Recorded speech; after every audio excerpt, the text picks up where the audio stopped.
السلام علیکم و رحمت الله و برکاته.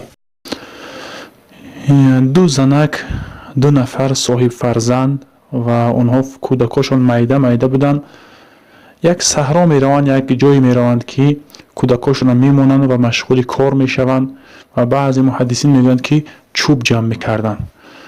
بالاخره چیزی که نمیکردن مشغول بودن، گرگ میآید فرزند یکی از همونها را گرفته میبرد، یعنی که میبره میخرد. فرزند چه گم میکنه یکی از همون دو زن. فرزند یک نفرش میمونه در همونجا. دیگه اینش میگه این فرزندی من است، میگه فرزند ترا گرگ بردگی است. این دیگرش میگه که فرزندی من است، فرزند ترا گرگ بردگی است. گفته بولو یک کودک بگیم جنجال میشد، اما اون بگیم یک نفرش میدوند که انیق فرزندی خودی او است، اما دیگر نفرش دعوای دروغ دارد.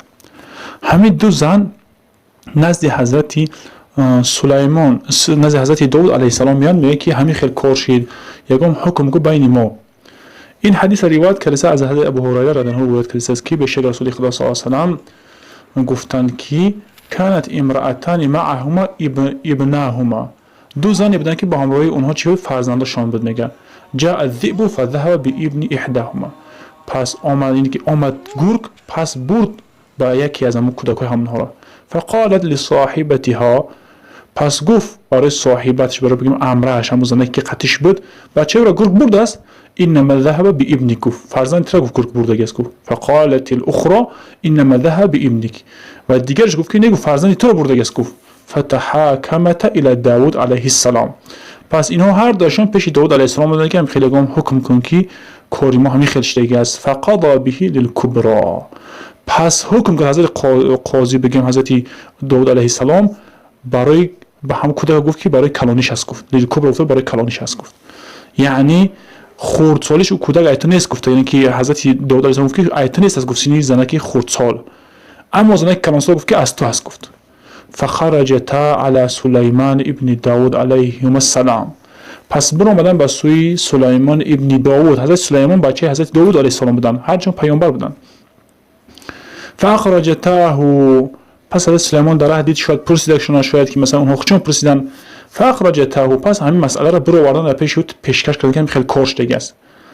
فقال ائتونی بالسکین اشقه بینهما، پس حضرت سلیمان علیه السلام گفت که یک کارچه بیارید، گفت یک کارت بیارید، گفت اشقه، همین کودک دو بلاک میکنم، از مابینش دو تشق میکنم، گفت بین هر تون تقسیم میکنم میتونم. گفت فقالت الصغرى، پس همون زنه که خردسال گفت که لا تفعل يرحمك الله هو ابنها، خردسالش گفت که خدا رحمت کنه. گفت حضرت سلیمان کارو نکن، گفت همون فرزندی همون کلانی است، بگیر از، گفت خودش است. گفت فقضى به للصغرى، پس گفت که فرزندی تو بود است. گفت زنه که خردسال گفت به خاطر اینکه است از رحم تا نمیگوی که چکنید بکشش مایل بکشو هم فرزند چی، اما کلانیش روزی از بر میکره. اما سلیمان علیه السلام چی زنه که خردسال رحم شدید، مثلا که فرزند شدید رحمش آمد.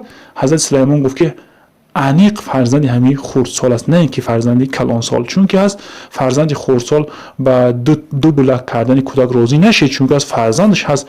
اگر هرچند در دست دیگر نفرم باشه هرچند فرزندش هست. یعنی حضرت سلیمان بسیار داناگیش و بگیم که خیلی زیرکیشون زیاد بود.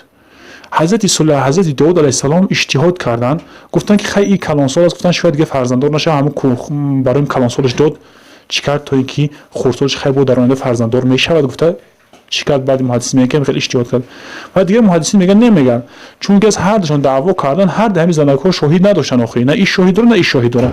به همون خاطر کلانسال همون زنک که حرمت کرده حکم به برای همون کلانسال کرد که تا اینکه ناحرمتی نشه و گفته نسبتی خردسال نکرد حکم، اما نسبتی کلانسال کرد که کلانسال کودک بگیره. گفته خلاصه گپ که حضرت سلیمان علیه السلام خدا یک حکمت شده بود، یک علم، یک فهمش شده بود که همین خیلی حکمی بسیار دقیق داشتن. در دیگر حادثه هم شیدگی هست، همین خیلی حضرت داود حکم کرده است و حضرت سلیمان مشورش داده است، از حکمش گشتگی هست. از اینجا فهمیده میشه که الله پاک هم یک حکمتش هست، یک تربیه امتی موشمود دخالت داره، خاصتا که یعنی که علم داشتن یا که علمی کلان داشتن، فهم و حکمت الهی و خردسالی و کلانسالی ندارد. گاهی هست که خردسالی که از عمرش استفاده کرده از علم کلان دارد، گاهی هست کلانسالی که از علمش استفاده نکرده است علم ندارد، گاهی هست که هر دوشون علم هاشون شاید که خوب یک چین و یک قدر هست، اما بعضی وقت خودم حکمت زیادتر و فهم زیادتر داره است که از اونها را چی زیادتر فهمیدنش ممکن است. الله اعلم و السلام علیکم و رحمت الله و برکاته.